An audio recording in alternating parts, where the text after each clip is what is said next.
وسلموا تسليما. اللهم صل على سيدنا شفينا حبيبنا مولانا محمد وعلى آل سيدنا شفينا حبيبنا مولانا محمد وبارك وسلم. قال الله تعالى في القرآن المجيد والفرقان الحميد: أعوذ بالله من الشيطان الرجيم، بسم الله الرحمن الرحيم. إنا فتحنا لك فتحا مبينا. بسم الله الرحمن الرحيم. هو الذي أرسل رسوله بالهدى ودين الحق ليظهره على الدين كله وكفى بالله شهيدا. محمد رسول الله والذين معه أشداء على الكفار رحماء بينهم. صدق الله العظيم. ودانائے سبل ختم الرسل مولائے کل جس نے. ودانائے سبل ختم الرسل مولائے کل جس نے. غبار راہ کو بخشا فروغ وادی سینا. غبار راہ کو بخشا فروغ وادی سینا. نگاہ عشق و مستی میں وہی اول وہی آخر وہی قرآن وہی فرقان وہی یاسین وہی طٰہٰ صلی اللہ علیہ وسلم. قوت عشق سے ہر پست کو بالا کر دے. قوت عشق سے ہر پست کو بالا کر دے. دہر میں اسم محمد سے اجالا کر دے. دہر میں اسم محمد سے اجالا کر دے. کی محمد سے وفا تو نے تو ہم تیرے. کی محمد سے وفا تو نے تو ہم تیرے ہیں. یہ جہاں چیز ہے کیا لوح و قلم تیرے. عزیزان گرامی، محترم محمد یاسین صاحب صدر مجلس انتظامی کمیٹی مسجد ضیاء الحق، اراکین و ذمہ داران، بزرگوں اور ساتھی اور دوستوں، بہرحال تحریک مسلم شبان کے زیر اہتمام رمضان المبارک کے پورے مہینے میں شہر اور اضلاع میں قرآن، جشن فتح مکہ، جشن بدر اور پھر قرآن اور سائنس اور پھر ملک کے موجودہ چیلنجز اور قرآن کے عنوان پر مختلف جلسے منعقد ہوتے. گزشتہ 5-7 سال سے غالباً آخری عشرے میں یہاں ضیاء الحق میں جلسہ منعقد ہوتا ہے. کل کا ایکچوئل پروگرام تھا، کل کریم نگر کا پروگرام بنا، تو میں نے یاسین صاحب سے گزارش کی کہ آج کر لیتے. تو بہرحال مجلس انتظامی کمیٹی کا شکر گزار ہوں. بہرحال اسی مسجد کا مصلی ہوں، جب وقت ملتا ہے تو آتا ہوں، ورنہ عموماً تو باہر سمجھے کہ زیادہ تر نمازیں ہوتی ہیں. تو فتح مکہ آج کا عنوان ہے، اور یہ عنوان ذرا طویل ہے، مگر میں اس کو سمجھے کہ مختصر وقت میں سمونے کی کوشش کروں گا، مگر یہ انتہائی اہم عنوان ہے.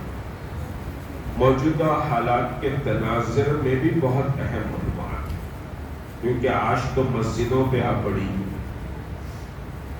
آج مسجدوں پر آ پڑی، اور ہر مسجد کو بت خانہ کہنے کی جرت، حوصلہ، ہمت ان کے اندر پیدا ہو گئی. اس وقت خود 4-5 مسجدیں ٹارگٹ میں ہیں. تو ان باتوں میں سمجھے کہ نہیں جاؤں گا، لیکن فتح مکہ بڑی اہمیت کی چیز ہے. یاد رکھیے رمضان المبارک میں 2 بڑے واقعات ہوئے، اور جس نے انسانی تاریخ کے رخ کو موڑ دیا. ایک ہے جنگ بدر، جو 17 رمضان المبارک کو ہوئی، 2 ہجری کو ہوئی، ہجری کیلنڈر نوجوانوں کے لیے بتلا دوں کہ محمد رسول اللہ صلی اللہ علیہ وسلم کے 13 سال مکے کے، یعنی 13 ایئرس کا اسٹرگل اسلام کے لیے وہ مکے کا ہے. اور اس کے بعد مکے کی زمین تنگ کر دی گئی، مسلمانوں کو بہت ستایا گیا، بہت پریشان کیا گیا، تو مسلمان مدینے کی طرف مائیگریٹ کرے. ایسا نہیں کہ پورا جھنڈ کا جھنڈ گیا، 2 4 6 مدینے میں جا کر سیٹل ہونے کی وہاں پر سمجھے کوششیں کرے، تاکہ یہاں سے اسلام کا دین کا کام کیا جائے، کوئی بزنس امپائر کھڑا کیا جائے، خود سیر و تفریح کی جائے. اس وجہ سے مدینے کو مائیگریشن نہیں ہوا تھا، بلکہ دین کا کام کرنے، دین کو مستحکم کرنے کے لیے مکے سے مدینے کو صحابہ ہجرت کرے. اور اللہ کے رسول صلی اللہ علیہ وسلم سب سے آخر میں سیدنا ابو بکر صدیق رضی اللہ تعالیٰ عنہ کے ساتھ سب سے آخر میں مدینے کو ہجرت کرے. تو 13 سال مکے کا پیریڈ ہے، جس کو نبوی دور کہتے ہیں. اسلامی تاریخ کا ہجری کیلنڈر جو ہے، وہ ہجری کیلنڈر میں یہ 13 ایئرس کاؤنٹ نہیں کیے گئے. جو سمجھیے کہ ہمارا کیلنڈر ہے اسلامک کیلنڈر، وہ ہجری کیلنڈر ہے، وہ مدینے کو ہجرت کرنے کے بعد سے ہی اس کی تاریخ کاؤنٹ کی گئی. تو سیکنڈ ایئر آف دی ہجرہ، دوسرا سال تھا ہجرت کا، جس میں بدر ہوئی. اور یہ دوسرا سال وہ سال تھا جب کہ روزے فرض ہوئے، یعنی فرسٹ ایئر.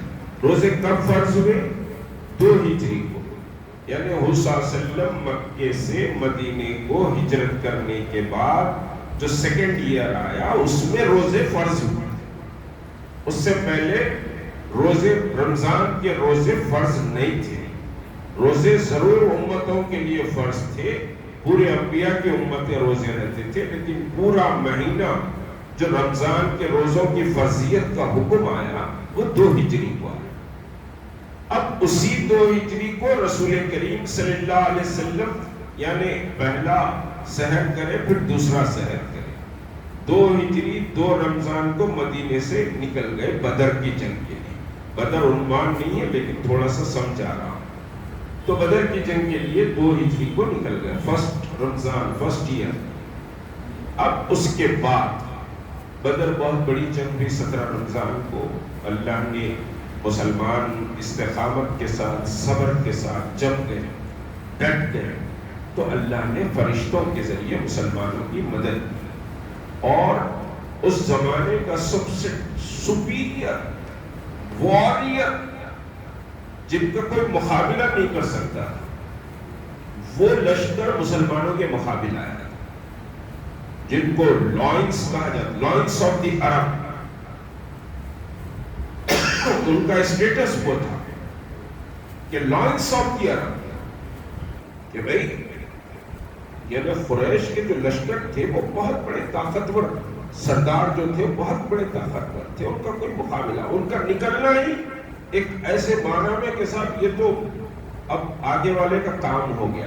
یہ سمجھیے کہ صاحب لوگوں کا ایک پرسپشن ان کے تعلق سے بنا ہوا تھا، اور یہ حقیقت بھی تھا. ان سے مسلمان ٹکرائے اور اللہ نے مسلمانوں کو اس لشکر کے مقابلے میں فتح کیا، اور مکے کے ٹاپ جو لائنس آف دی عرب جس کو کہتے ہیں وہ سب قتل کر دیے. تو یہ پہلی کامیابی تھی جو 17 رمضان کو، رمضان المبارک 2 ہجری. اب اس کے within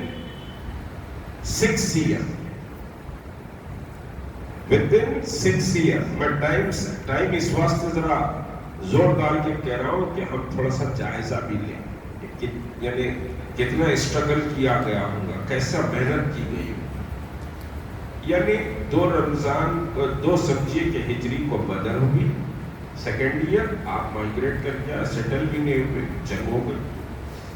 اس کے بعد مستقل ہے، احد کی جنگ ہے، پھر 3 کو، پھر سمجھیے کہ 4 کو خندق کی جنگ ہے، 5 کو صلح حدیبیہ ہے، پھر 8 کو فتح مکہ.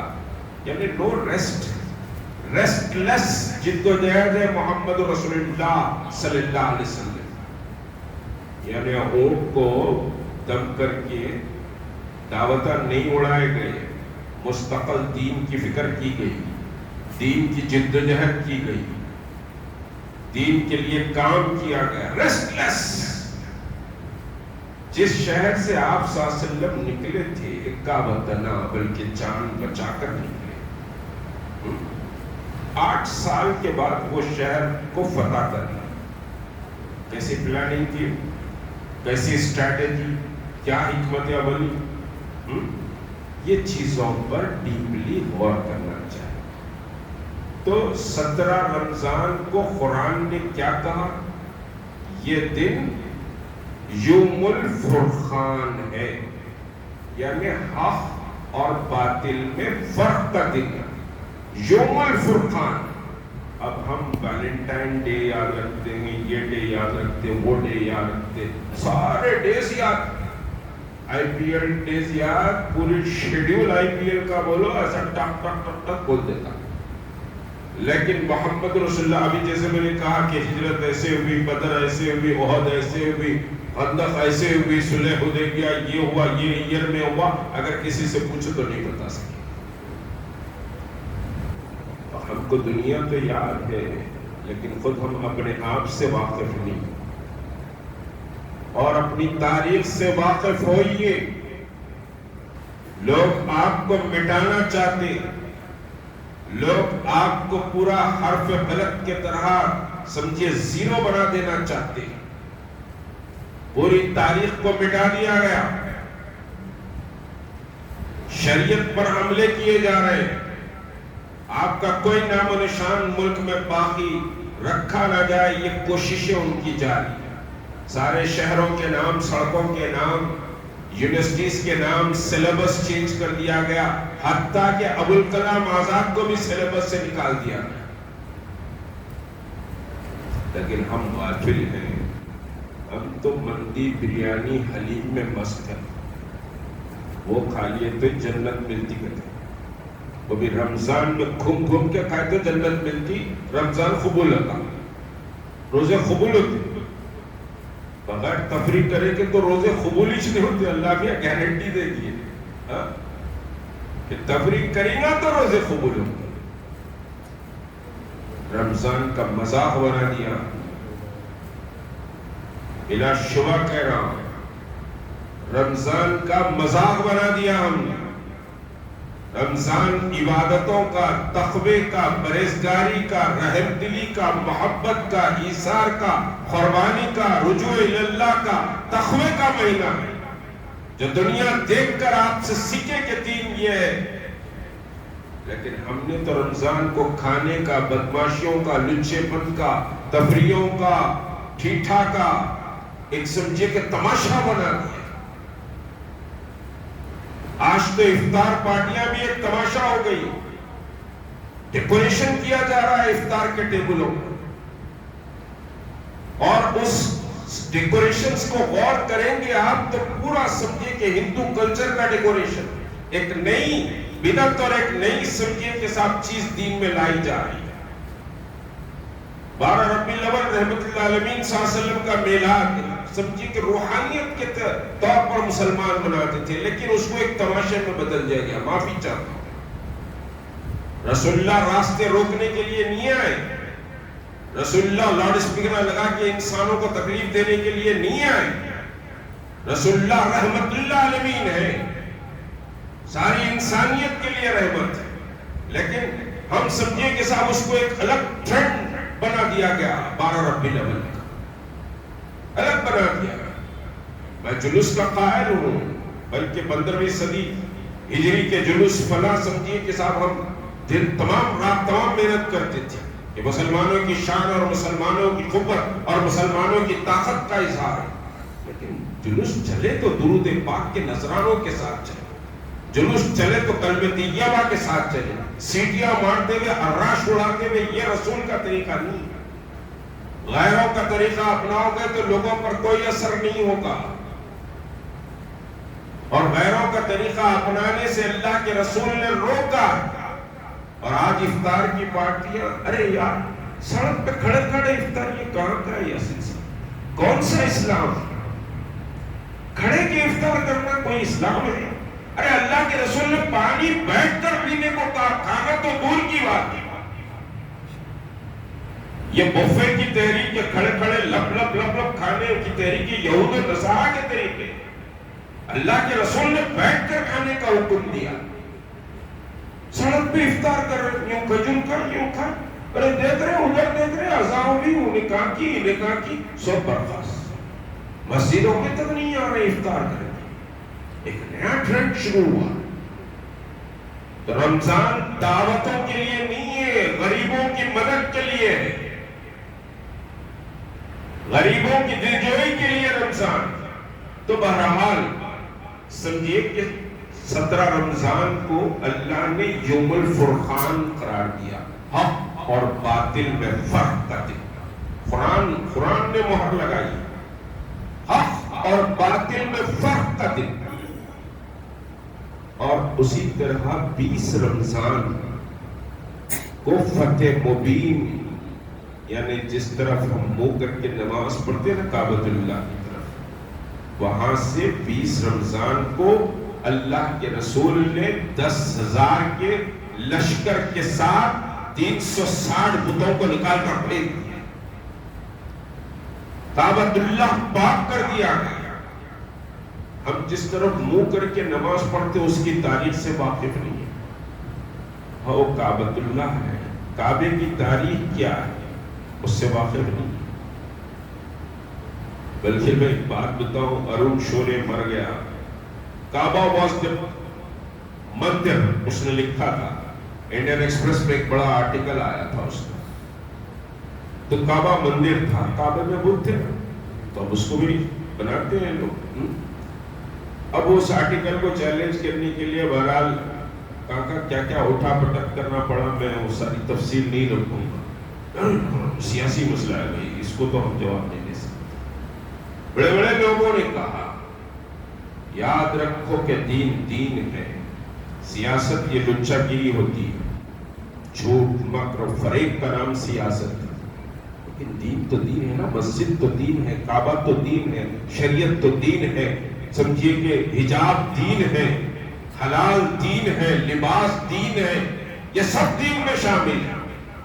اور انہوں بچا لیں گے انہوں بچا لیں گے، کوئی نہیں بچائے گا، انہوں مل گئے تو ادھر دین بچ جاتا ہے، انہوں اتحاد کرے تو ادھر دین بچ جاتا ہے، ادھر شریعت بچ جاتی ہے۔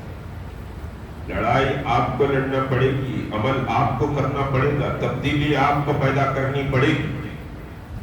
اگر آپ خود سے کچھ نہیں کریں گے تو کچھ نہیں ہوگا۔ الزام میں مت رہیے، ہم اتنے کروڑ ہیں، ذرا سمرقند بخارا کی تاریخ اٹھا کر پڑھیے، وہ سمرقند بخارا جہاں سے اولیاء اکرام اور صوفیاء اکرام کی ایک بڑی کھیپ نکلی، حتیٰ کہ بخاری علیہ الرحمہ اسی سرزمین سے نکل کر تمام حدیثوں کو جمع کری، جو قرآن کے بعد سب سے بڑی مستند کتاب مانی جاتی ہے بخاری شریف، بخارا کے حضرت بخاری علیہ الرحمہ۔ وہاں دین اتنا مضبوط کہ ایک ایک مسئلے کو سمجھنے کے لیے مسجد میں معتکف ہو جاتے تھے علماء۔ لیکن یہی سمجھیے جو لیل و نہار ہمارے شادیوں میں ناچ گانا بازار حلیم کھا رہے، اللہ کے رسول نے کہا ارے ہلکے پن کی نشانی ہے بازار میں کھانا، ہم بولے ہلکا پن اور کرتے اور کریں گے، دیگوں کے پاس اڑی اڑی پڑھ پڑھ کے سڑکوں پہ کھائیں گے، ہم تو ہلکے ہی ہیں۔ جو رسول کو نہیں مانا وہ ہلکا ہی ہوا، اس سے زیادہ ہلکا اور ذلیل کوئی اور نہیں ہے جو رسول اللہ کی بات کا انکار کرے، عملاً بغاوت کرے، پورے سماج کے سامنے بغاوت کرے رسول اللہ کے اعلان۔ اس سے بڑھ کر اور کیا سمجھیے کہ ظلم ہو سکتا ہے، اس سے بڑھ کر اور کیا بات ہو سکتی ہے۔ تو بہرحال آج کیا سمجھیے کہ یہ جو ماحول ہے بدلنے کی ضرورت ہے۔ اب آ جائیے بغیر تمہید کے فتح مکہ پر آ جاتا۔ فتح مکہ ہوا کیوں؟ فتح مکہ ہوا یہ کہ خندق سے شارٹ آپ کو سمجھا دیتا ہوں۔ جنگ احد کے بعد جنگ خندق ہوئی، 10,000 کا لشکر آیا مدینے کو اٹیک کرنے، 10,000. اور مدینے کی اینٹ سے اینٹ بچا دینے کی نیت تھی. بہت بڑا لشکر تھا, 10,000. اس وقت مدینے کا ٹوٹل پاپولیشن کتنا تھا معلوم؟ 10,000. یعنی پورے مسلمان بھی نہیں تھے, اس میں یہودی بھی تھے, اس میں منافق بھی تھے, اس میں بے دین بھی تھے, اس میں عیسائی بھی تھے. وہ سب ملا کے مسلمان ملا کے 10,000. مسلمان تو 2,500 تھے اس وقت. صرف 25% مدینے کے پاپولیشن میں مسلمان 25% تھے. اب 25% کو ادھر 25% انڈیا میں بھی ہے, 14-18 کہتے ہیں, مگر ہے 25%. ٹھیک ہے, اب کیلکولیشن کر لیجئے, میں وہی تاریخ کو آگے بڑھا رہا ہوں. تو 25% مسلمان تھے. 10,000 کا لشکر آیا 2,500 لوگوں سے لڑنے کے لیے. تو حضرت سلمان فارسی نے کہا کہ بھائی اتنے بڑے لشکر سے تو مقابلہ نہیں کر سکتے. سب پریشان تھے. تو حضرت سلمان فارسی نے مشورہ دیا کہ ایران میں ہمارے پاس جب بڑے لشکر آتے ہیں تو جنگ ہوتی ہے تو خندق کھود دیتے ہیں. قلعوں کے اطراف بھی خندقیں کھودی بھی ہے, دیکھیے یہ وہی سمجھے کہ ٹرینڈ. تو خندق کھود دیتے ہیں. تو خندق سمجھے کہ کھودنے کا کام ہوا, بڑی تفصیل ہے اور بڑی سمجھے کہ اہم واقعات خندق کھودتے وقت ہوئے. خود اللہ کے رسول صلی اللہ علیہ وسلم مزدوروں میں مزدور بن کر خندق کھودے. مزدوروں میں مزدور بن کر میرے آقا خندق کھودے, بھوکے اور پیاسے صاحب, بہت بھوکے پیاسے, کھانے کو کھانا بھی نہیں تھا. بہت ویلتھ مسلمانوں کی بہت زبردست نہیں تھی, بہت غربت تھی مسلمانوں. معدود چند صحابہ تھے, 2-4 صحابہ جن کی ویلتھ بہت اچھی تھی. باقا سب تو بہت غریب تھے, کھانے کو کھانا نہیں تھا. حتیٰ کہ نماز کو آتے تو ایک کپڑا لپٹ کر آتے اور سمجھے کہ فوری بھاگ جاتے. صحابہ شکایت کرے, رسول اللہ نے پکڑ لیا, پوچھا کہ بات کیا ہے, تو کہا کہ میرے اور میرے بیوی کے درمیان ایک ہی جوڑا, اس وجہ سے آ کے نماز پڑھ کے بھاگ جاتا ہوں تاکہ بیوی کی نماز. گڑے میں اترتے. ایسی زندگی تھی, کیسا سروائیو کرے ہوں گے. مگر اب آگے بڑھئے کہ صاحب 25% مسلمز تھے, اور وہ 25% مسلم ریسٹلیس جب جد و جہد کرتے ہیں نا تو ریزلٹس آتے ہیں. محنت کریں گے تو نتیجے آئیں گے, محنت نہیں کریں گے تو نتیجہ نہیں آئے.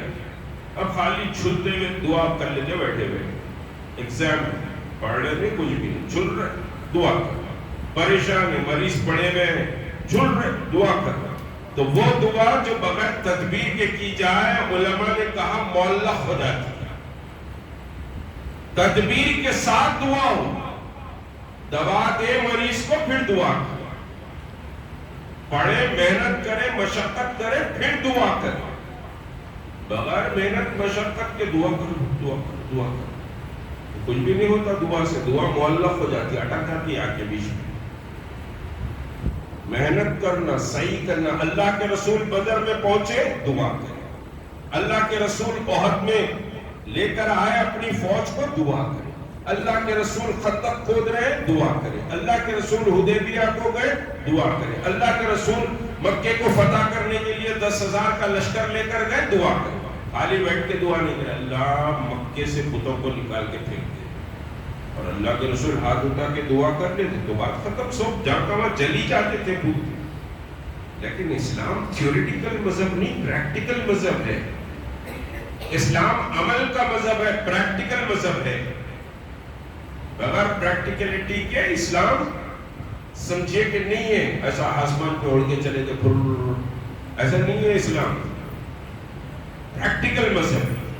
تو بہرحال حضرت سمجھے کہ سلمان فارسی نے کہا کہ خندق کھودے. اللہ کے رسول خندق کھود رہے, بھوکے پیاسے صحابہ, بہت تکلیف, خندق کھود دیے. اب آئے دشمن 10,000, پورا سنگ پریوار. اس وقت عرب اسلام مخالف, پورے قبیلے جتنے مخالف تھے سب آ کے مسلمانوں کے خلاف جڑ گئے, متحد ہو گئے. میں ان کو سنگ پریوار کہتا ہوں, وہ عرب کا سنگ پریوار. یہاں پر بھی ایک پریوار ہے نا، مسجد نہ کھینچو، مسلمانوں کو مارو، مسلمانوں کو نقصان پہنچاؤ، مسلمانوں کو تنگ کر دو، شریعت ختم کر دو، نماز پڑھے تو لاتا مارو، سڑک پہ نماز پڑھے تو کیس کر دو. ایک لاری ڈرائیور لا کے روک کے سمجھی کہ نماز پڑھا، اپنی گاڑی کے سامنے کیس بک کر دی، کیس بک کر دی. یہ باتیں چھوٹی نہیں ہیں، ترین باتوں میں نہیں جاؤں گا. تو بہرحال 10,000 کا سنگ پریوار آیا دیکھا تو خندق کھودی ہوئی تھی. عرب کے لیے ایک نیا مسئلہ تھا، ابھی وہ عرب نہیں دیکھے تھے خندق کو کھودی ہوئی. اب ادھر اللہ کے رسول صلی اللہ علیہ وسلم خندق کے اطراف پورے صحابہ کے ساتھ پروٹیکٹ کر رہے ہیں. ادھر آ کے ابو سفیان کا لشکر رک گیا، کئی دن محاصرہ رہا، اور یہ جنگ بڑی سخت تھی. اللہ کے رسول کی 3 نمازیں قضا ہوئی. قضا نماز نہیں پڑھ سکے اللہ کے رسول صلی اللہ علیہ وسلم، رسول اللہ نماز نہیں پڑھ سکے، صحابہ کرام نماز نہیں پڑھ سکے. جنگ اتنی سخت تھی، اتنا سمجھے کہ نظر رکھنا پڑ رہا تھا، اگر گھس کے آ گئے تو مسئلہ پیدا ہو جائے. تو بڑی تاریخی سمجھے کہ جنگ خندق. اس کے بعد آندھی چلی، طوفان آیا، بہرحال بڑی ڈپلومیسی رسول کریم صلی اللہ علیہ وسلم کی اس جنگ میں رہی. وہ ڈپلومیسی کامیاب ہوئی. اس پوری ڈپلومیسی میں نہیں جاؤں گا، وقت زیادہ ہو جائے گا. تو بہرحال دشمن محاصرہ اٹھا کے چلے گئے، چتر بتر ہو کے دشمن چلے گیا. ان میں پھوٹ پڑی. ڈپلومیسی جو متحد ہو کے آئے تھے نا، تو اللہ کے رسول صلی اللہ علیہ وسلم نے ایک ایسی ڈپلومیسی چلی کہ ان کے اندر پھوٹ ہو گئی، وہ ڈویژن میں آ گئے. ہم کیا کرتے ہیں؟ ہمارے اندر پھوٹ کرتے، ان کے اندر اتحاد کرتے. مغفرہ تو اتنے پیدا ہو گئے، اللہ رحم فرمائے، اللہ رحم فرمائے. بلکہ اسی فتح مکہ کی بات میں آگے بتاؤں گا کہ مغفری کو حضرت عمر نے منافقت کہا، اور منافقوں کے لیے سورہ منافقون اٹھا کر پڑھ لو. ان المنافقون فی الدرک اسفل من النار، کہ اللہ نے فرمایا منافقین کے لیے دوزخ کا آخری گڑا.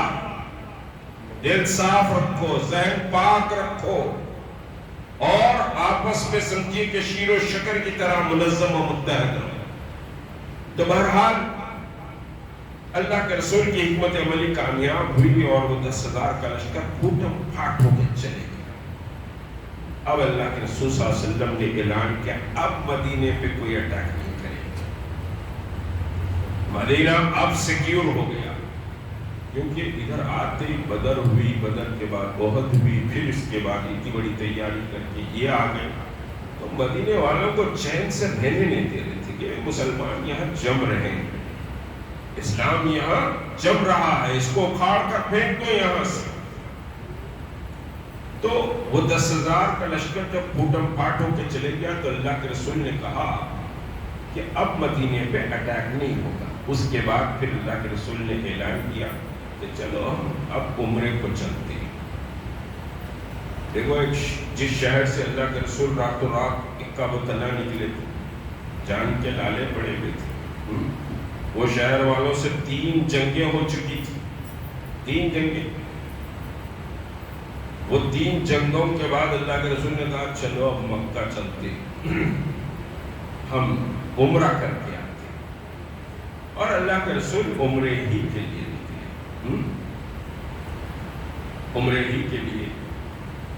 صحابہ کو لیا، 1200-1300 صحابہ تھے، اور 1200-1300 صحابہ کو لے کر آپ عمرے کے لیے عمرے کے لیے گئے. تو حدیبیہ کا ایک مقام آیا، حدیبیہ کے مقام پر روک دیا، آپ مکے میں انٹر نہیں ہو سکتے. اب مکہ سٹی محمد رسول اللہ صلی اللہ علیہ وسلم کا، اور سمجھیے کہ حضرت ابوبکر، حضرت عمر، حضرت علی، دوسرے جلیل القدر اور صحابہ ہیں، ان سب کا شہر مکہ، برتھ پلیس مکہ شہر. اور کہا جا رہا کہ آپ مکے میں داخل نہیں ہو سکتے، نہیں جانے دیں گے آپ کو عمرے کے لیے. اب آج تو یوں بیٹھتے ٹھنڈ بول کے چلے جاتے، سکون سے اے سی میں عمرہ کرتے. رسول اللہ کو عمرہ کرنے سے روک دیا گیا. اب نیگوسیشن شروع ہوا. اللہ کے رسول نے کہا کہ بھائی دیکھو، ہم تو جنگ کے لیے نہیں آئے، ہم لڑائی کے لیے نہیں آئے، ہم کعبۃ اللہ کا طواف کریں گے. عمرہ کریں گے، ہمارے جانور ہیں، ہم جانور لائیں گے، جانوروں کی قربانی کر دیں گے اور چلے جائیں گے. ہم کوئی تم کو نقصان پہنچانے کے لیے نہیں آئے، عمرے کے لیے آئے. تو ابھی نہیں مانا گیا.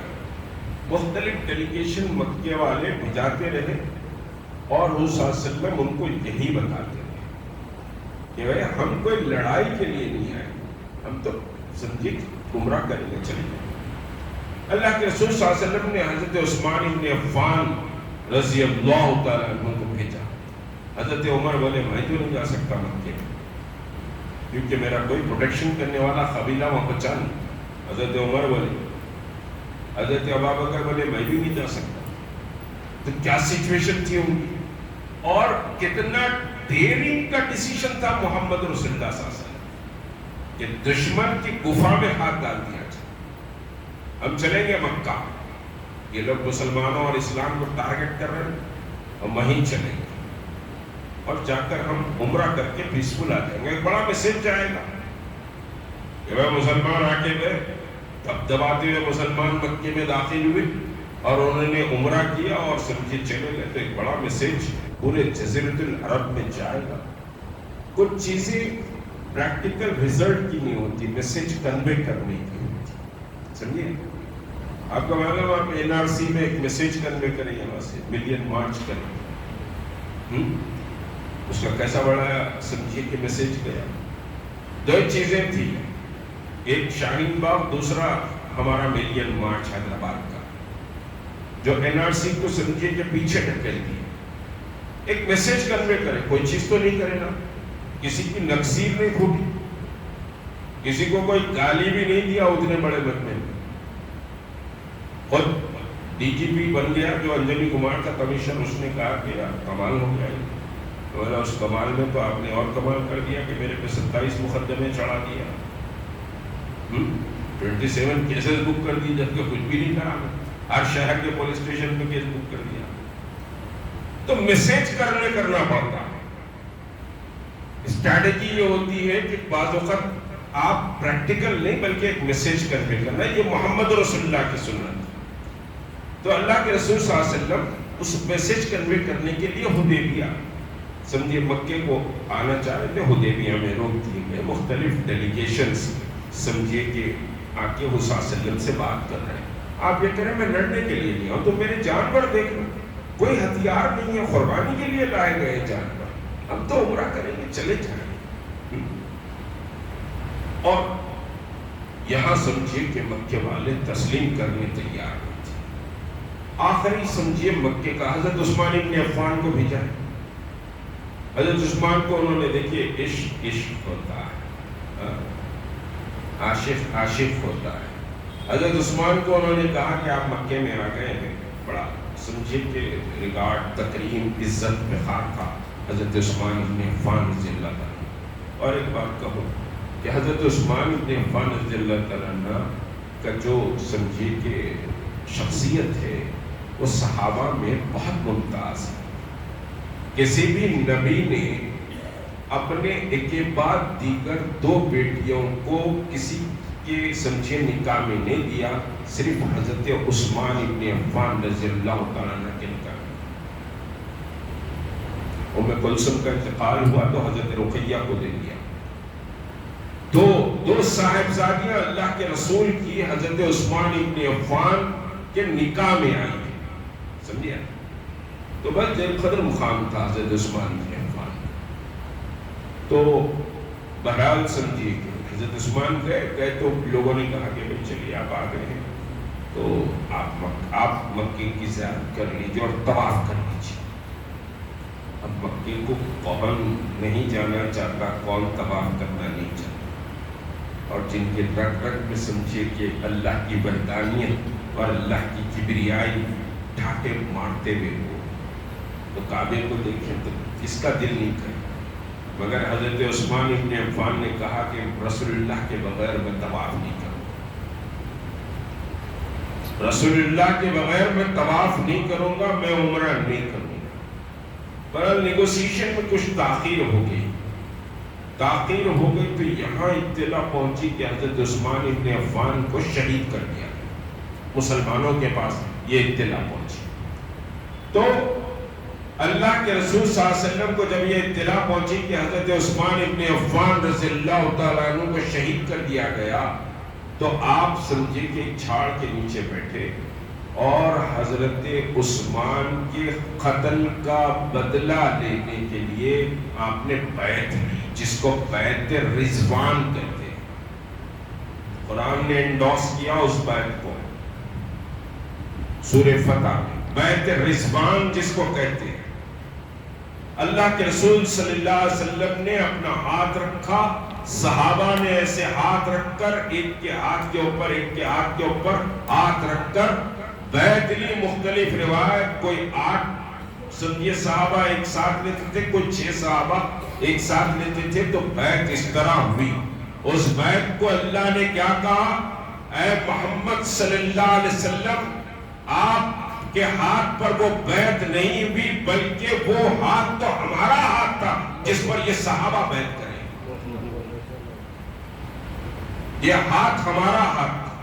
اور دوسری طرف بدر میں بھی 17 رمضان 2 ہجری کو نماز عصر کے وقت اللہ کے رسول یہ کنکریاں اٹھائے اور دشمن کے لشکر پر پھینکے، یا شاہ الوجوہ کہہ کر پھینکے۔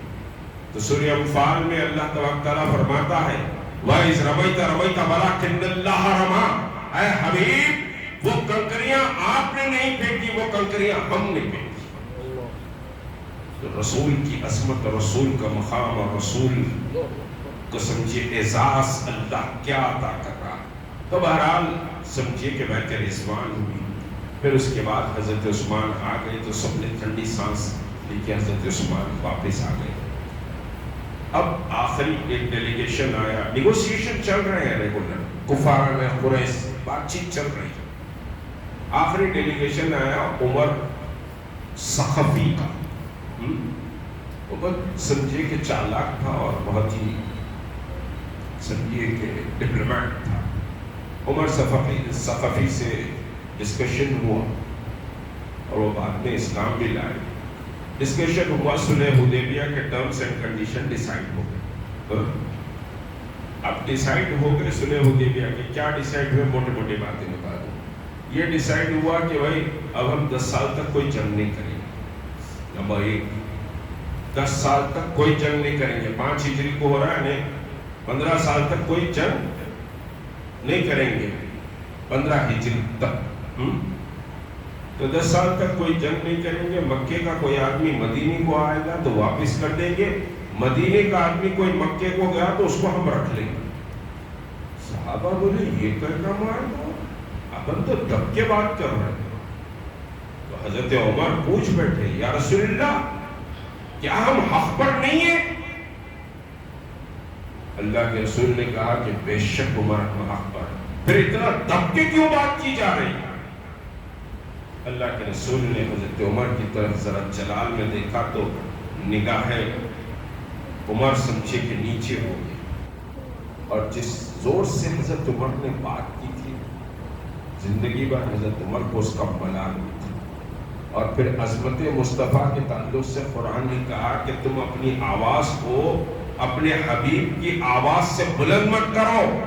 اگر تم اپنی آواز کو اپنے رسول کی آواز سے بلند کرو گے تو تمہارے اعمال سلب کر لیے جائیں گے اور تم کو اس کا پتہ بھی نہیں ہوگا۔ یعنی رسول کی توقیر، رسول کی عزت، رسول کا مقام، رسول کی عظمت یا رسول کی شان میں تم گستاخی کر دو گے تو تمہارے اعمال سلب کر لیے جائیں گے، تمہارے روزے اور نماز کھینچ لیے جائیں گے اور تم کو اس کا پتہ بھی نہیں چلے گا۔ قرآن کی آیت۔ تو بہرحال حضرت عمر کو پوری زندگی ملال تھا۔ اس معاہدہ ابھی لکھا جانا شروع نہیں ہوا۔ ابو جندال ایک صحابی تھا جو مکے والوں کی قید میں تھا۔ دیکھو کیسے کیسے ٹرن اینڈ ٹویسٹ یہ اسلامی تاریخ میں آئے اور کیسے سبق آموز واقعات ہیں کہ ابو جندال آئے، آ کے کہا کہ یا رسول اللہ ابھی معاہدہ لکھا نہیں گیا، مکے والے مدینے کو نہیں آنا۔ میں مکے میں آیا کہ لوگ ظلم کر رہے ہیں، ان کے ہاتھوں میں بیڑیاں تھیں، کوڑلوں سے مارے میں نشان ان کے جسم پر۔ وہ سمجھی آ گئی. یہ سب تکلیف کہیں کے لیے؟ دین کے لیے، دین کو باقی رکھنے کے لیے، خود دین پر باقی رکھنے اور دین کو باقی رکھنے. دو چیزیں ہیں، اپنا دین بھی بچانا اور دین کی حفاظت بھی کرنا. یہ بنیادی ذمہ داری. بلکہ سورہ عصر میں آتا ہے آخری آیت کہ تم سمجھیے کہ صاحب حق کی تلقین وتواصوا بالحق وتواصوا بالصبر. پوری سورہ کی تفسیر میں نہیں جاؤں گا. اللہ کیا فرماتا ہے؟ تم حق کی تلقین کرو، حق پر جم جاؤ، حق پر ثابت قدم رہو. پہلے تو ایمان لاؤ، نیک عمل کرو، صالح عمل کرو، حق کی تلقین کرو، حق پر جم جاؤ، حق پہ ثابت قدم رہو اور پھر صبر کرو. اب حق کی بات کرتے ہوئے اللہ نے صبر کی بات کی. تو حق پہ چلیں گے تو تکلیفیں آئیں گی، مصائب آئیں گے، مشکلات آئیں گی، پریشانیاں آئیں گی، لیکن اس دین پر، حق پر جم جانا اور صبر کر کے دین کو قائم اور دائم رکھنا، یہ مومن کی صفات ہے. ڈر جانا، سہم جانا، بدک جانا، خوف کے عالم میں بیٹھ جانا، یہ مومنانہ شان نہیں ہے، بلکہ حالات کا مقابلہ کرنا اور صبر کرنا بنیادی چیز ہے. اور آج دنیا گدھوں کی طرح تمہارے دین کو کھینچنا چاہتی، تمہارے اندر سے دین کو نکال دینا چاہتی. نئے نئے فتنے پیدا کیے جا رہے ہیں اور دین پر جم جانا، دین کی تلقین کرنا، حق پر ثابت قدمی سے لوگوں کو حق کی بات بتانا، اس راہ میں تکلیفیں آئیں گی، جیل آئیں گی، مصیبتیں آئیں گی، بھوکے رکھا جائے گا، گھر توڑ دیں گے. کوئی چیز نہیں ہے یہ دین کی آگے کچھ نہیں ہے. سارے خاندان کو لٹا دیا صحابہ نے اس دین کو بچانے کی.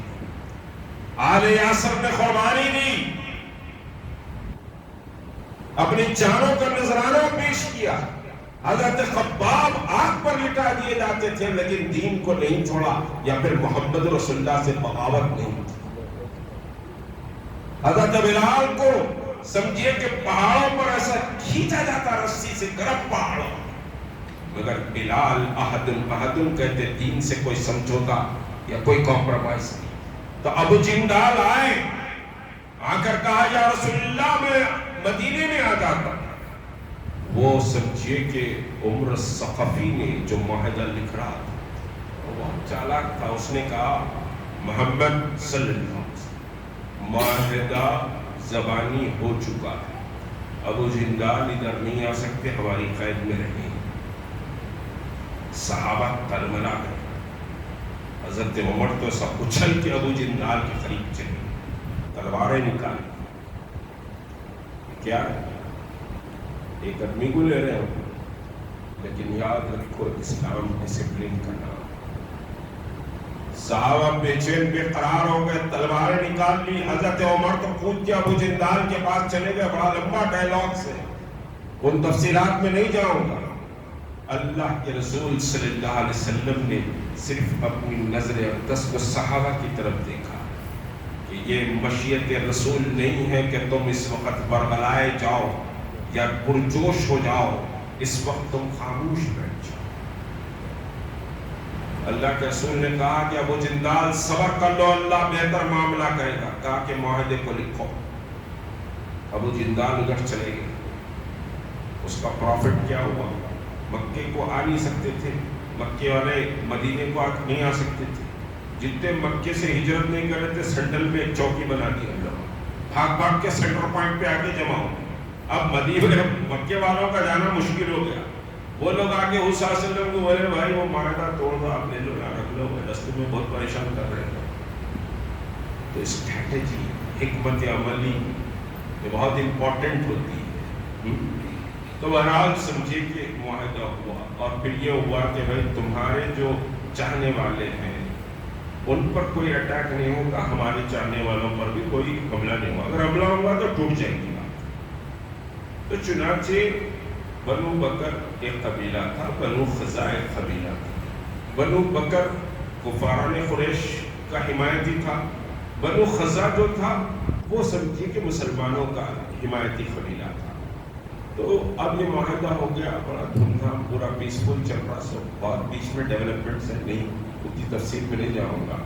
تو زبردست سمجھی کہ اسلام کی تبلیغ، اسلام کی اشاعت، اسلام کا کام دھوم چل رہا. باہر سے ڈیلیگیشنس آ رہے ہیں مسجد نبوی میں، کیونکہ بھائی کفار میں پورے سرنڈر ہو گئے مسلمانوں میں، ہے نا.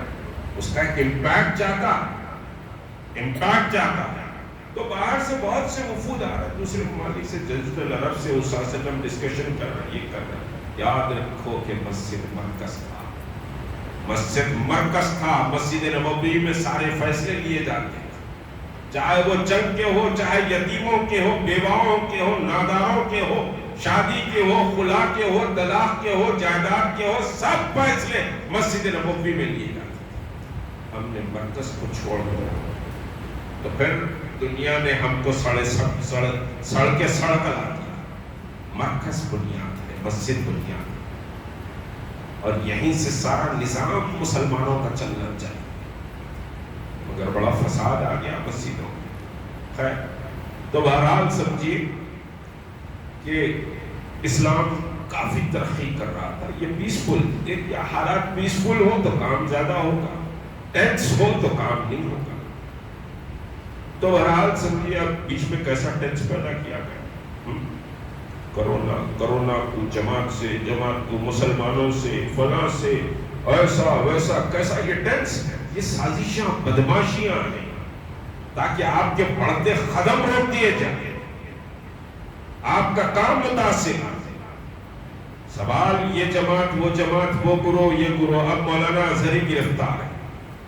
مولانا اظہری کیا بولے بھائی؟ کچھ بولے گی مسلمانوں کے تعلق سے، مساجد کے تعلق سے، فلاں کے تعلق سے وہ شخص یہ بات کر رہا تھا اور کوئی بات قابل گرفت نہیں تھی. گرفتار کر کے اندر ڈال دی. مرکز کو 2 سال بڑھ کر. لاسٹ ٹائم دلی گیا تو مجھے یقین مانیے، پریکٹیکل بات کہہ رہا ہوں، میرے آنکھوں سے آنسو نکل گئے. میرا یہ وہ مقام ہے جہاں میں نے پوری زندگی بہرحال بابری مسجد کے بعد تو کئی چکر دلی کی کیا، تو کبھی بھی اس مقام کو میں خالی نہیں دیکھا. اور آج سمجھیے کہ صاحب یہ مسجد پوری خالی پڑی. تو آپ کو اپنے عقیدے اور مزاج سے بلند ہو کر سوچنا پڑے گا دین کے لیے. علامہ اقبال نے کہا منفیت ایک ہے اس قوم کی، نقصان بھی ایک. منفیت ایک ہے اس قوم کی، نقصان بھی ایک. ایک ہے سب کا نبی، دین بھی، ایمان بھی ایک. کچھ بڑی بات ہوتے جو مسلمان بھی ایک. کچھ بڑی بات ہوتے جو مسلمان بھی ایک. تو بہرحال آپس میں انتشار سے بچنا چاہیے. بہرحال یہ ہوا کہ ایک حلیف قبیلہ جو مسلمانوں کا تھا، بنو قریظہ، اس پہ ان لوگوں نے رات اٹیک کر دیا، کفاران قریش کے لوگوں. 40 سے لے کر 60 لوگوں کی شہادت ہوئی. وہ لوگ بھاگتے ہوئے اللہ کے رسول کے پاس آئے، کہا کہ بھئی ہم پہ اٹیک ہو گیا، ہمارے لوگ مار دیے گئے. اللہ کے رسول نے کہا کہ ٹھیک ہے، میں جو بھی ہے فیصلہ لوں گا، تم چلے جاؤ. اب مکے والے بھی پریشان ہو گئے، یہ کم وقت غیر ضروری بھئی ان کو قتل کر دی. 60 آدمی مار دیے، 40 سے 60 کا فیگر آتا ہے. مکے والے پریشان ہو گئے، محمد تو چھوڑیں گے نہیں صلی اللہ علیہ وسلم. معاہدہ ہوا تھا، باضابطہ کے ریکارڈ ہوا تھا، اور معاہدے کی بڑی اہمیت ہے. آپ یہ سمجھتے آپ کا یہاں کچھ بھی نہیں ہے. ایک سیکنڈ کے لیے بات سمجھا، اس ملک میں آپ کا کچھ بھی نہیں ہے. آپ سمجھتے یہاں ایک دستور کی شکل میں معاہدہ ہے. آپ کے مساجد محفوظ رہیں گے، آپ کی شریعت محفوظ رہیں گی، آپ کی جان محفوظ رہیں گی، آپ کا مال محفوظ رہے گا. آپ ایکول ہے، all our Indians are equal. کوئی بھید بھاؤ نہیں رہے گا. وہ دستور ایک معاہدہ ہے، اس کے تحت آپ ہے. معاہدے کی بڑی اہمیت ہوتی ہے اسلام میں. تو بہرحال مکے والے بولے کم وقت غیر ضروری معاہدہ توڑ دیا. اب ایک پیر نیا پریشان، جنگا ہوں گے، یہ ہوں گے، بہت پریشان. تو انہوں نے اپنے ٹاپ لیڈر ابو سفیان کو بھی مدینے کو بھیجایا. یہی ٹرننگ پوائنٹ ہے، اس کو سمجھ لیجیے. پھر 2 سمجھے کہ ہارڈلی 5 منٹ میں ہم مکے کی فتح اور کعبۃ اللہ پہنچ جائیں گے انشاءاللہ. تو یہ کہ ابو سفیان کو انہوں نے بھیجا. ابو سفیان کی سمجھیے کہ ایک صاحبزادی رسول کریم صلی اللہ علیہ وسلم کی زوجہ تھی، امہات المؤمنین میں ان کا شمار. تو ابو سفیان آئے, سیدھا بیٹی کے پاس آئے, تو اندر آتے ہی بیٹی نے فوری بستر کو لپیٹ دیا. ابو سفیان کو غصہ. ابو سفیان بڑے سردار تھے, بعد میں اسلام لائے, مکے کے گورنر بھی بنے. تو ابو سفیان کو غصہ آیا, میرے کو بیٹی بستر پہ بیٹھنے نہیں تھی, لپٹ کے ہٹا دی. تیرا تو دماغ بہت خراب ہوگا. یہی جملہ انہوں نے بیٹی کو کہا. بیٹی نے کہا یہ محمد رسول اللہ کا بستر ہے, تم کو بیٹھنے نہیں دے سکتی. باپ کو کہہ رہی ہے بیٹی یہ رسول اللہ کا بستر ہے, میں تم کو بیٹھنے نہیں دے سکتی. باپ کے مقابل بیٹا آ گیا. بدر میں حضرت ابو بکر کا واقعہ آیا. اب ابو بکر کے بیٹے نے اسلام قبول کرنے کے بعد کہا ابا جان بدر میں ایک سچویشن ایسی آئی کہ میری تلوار کے نیچے آپ آ گئے تھے, میں نے اپنی تلوار ہٹا لی, باپ کی محبت تھی.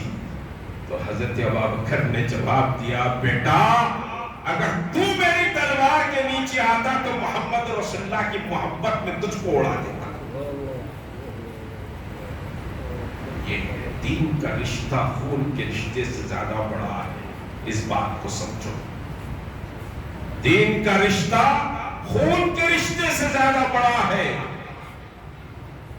اس کی اہمیت کو سمجھو. اور اللہ کے رسول نے بار بار یہ کہا.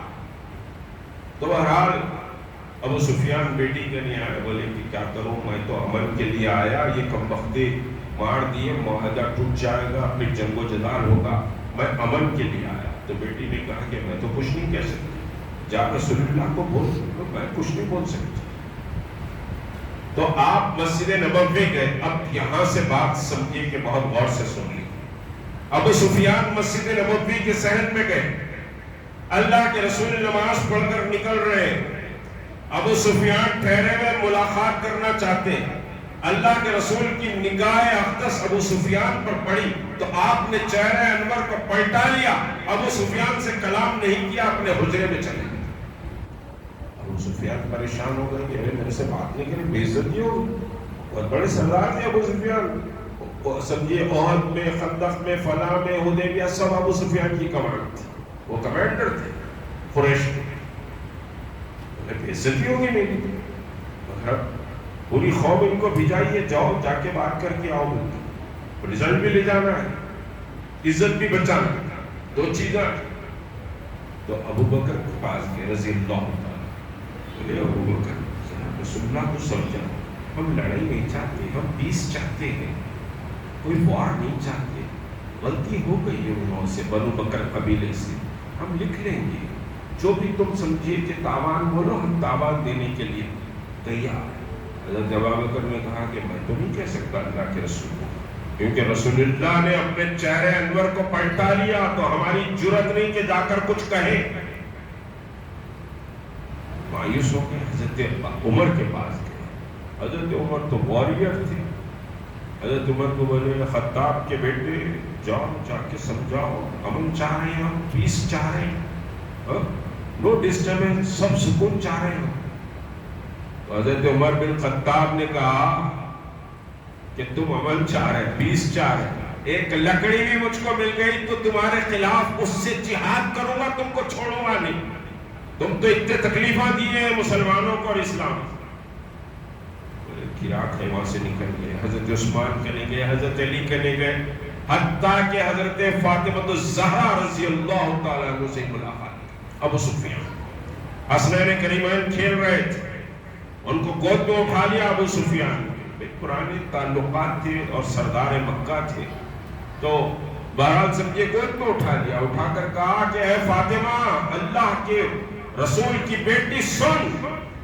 تو اللہ کے رسول کی بیٹی اپنے آپ کو کہتی ہے, یہ دونوں شہزادے مکے کے سردار بنیں گے, ان کو لے جا کر تو سمجھیے کہ ان کے نانا سے بات کہے کہ ہم امن چاہتے ہیں. حضرت فاطمہ نے کہا کہ یہ اتنے بڑے نہیں ہوئے حسنین کے جا کے رسول اللہ کو کچھ کہے, میں تو کچھ نہیں کہہ سکتی. بہرحال ابو سفیان مایوس واپس ہو گئے. جیسے ہی ابو سفیان نکلے, اللہ کے رسول نے کہا کہ مدینے کو کارڈن آف کر دیا جائے, سیل کر دیا جائے مدینے کو. کوئی مدینے سے باہر نہیں جائے گا، کوئی مدینے سے اندر سمجھیے کے ساتھ نہیں آئے گا۔ ایک چٹھی جاری تھی، میں نے کہا کہ منافقت کی بات بتلاؤں گا۔ حضرت حاتب ایک جلیل القدر صحابی تھے، اور وہ ان کے لوگ ہجرت نہیں کرے تھے، مکے میں رہ گئے تھے۔ ایک چٹھی انہوں نے لکھی کہ بھائی لشکر آ رہا ہے، ہوشیار رہ جاؤ۔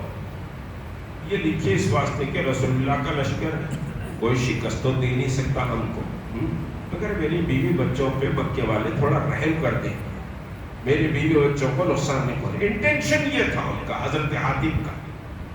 تو انہوں نے چٹھی لکھی، جبرائیل امین کے ذریعے معلوم ہوا آپ مدینے کو سیل کرا رہے ہیں، چٹھی جاری۔ تو فوری حضرت عمر، حضرت علی، حضرت زبیر، حضرت مقدام کو جو حضرت اللہ کے رسول نے بھیجا کہ جاؤ ایک عورت چٹھی لے کر جا رہی ہے۔ بڑا طویل واقعہ، ڈسکشن بھی